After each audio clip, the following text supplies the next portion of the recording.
Hey guys, I got these press-on nails that are supposed to look like French tips. They come with your typical orange stick and little teeny tiny nail file.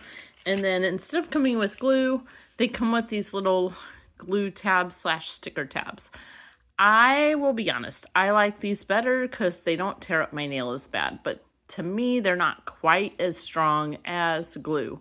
But if you're just looking for something that's not going to tear up your nails, I think this is the better choice.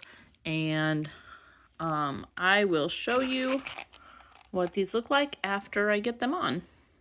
So these are the nails after I've glued them on.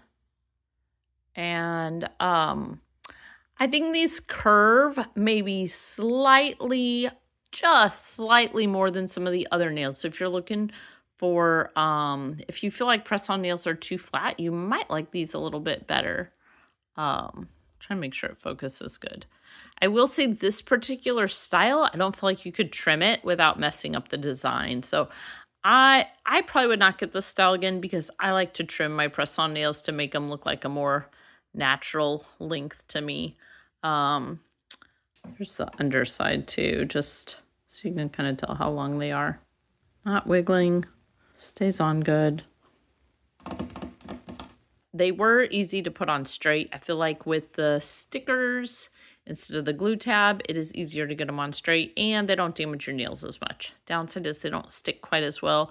Of course, if you have nail glue, you can definitely glue these on instead of using the sticker tabs, double-sided sticker tabs. It's just whatever you prefer. But I hope that helps you know if this is something you want to buy.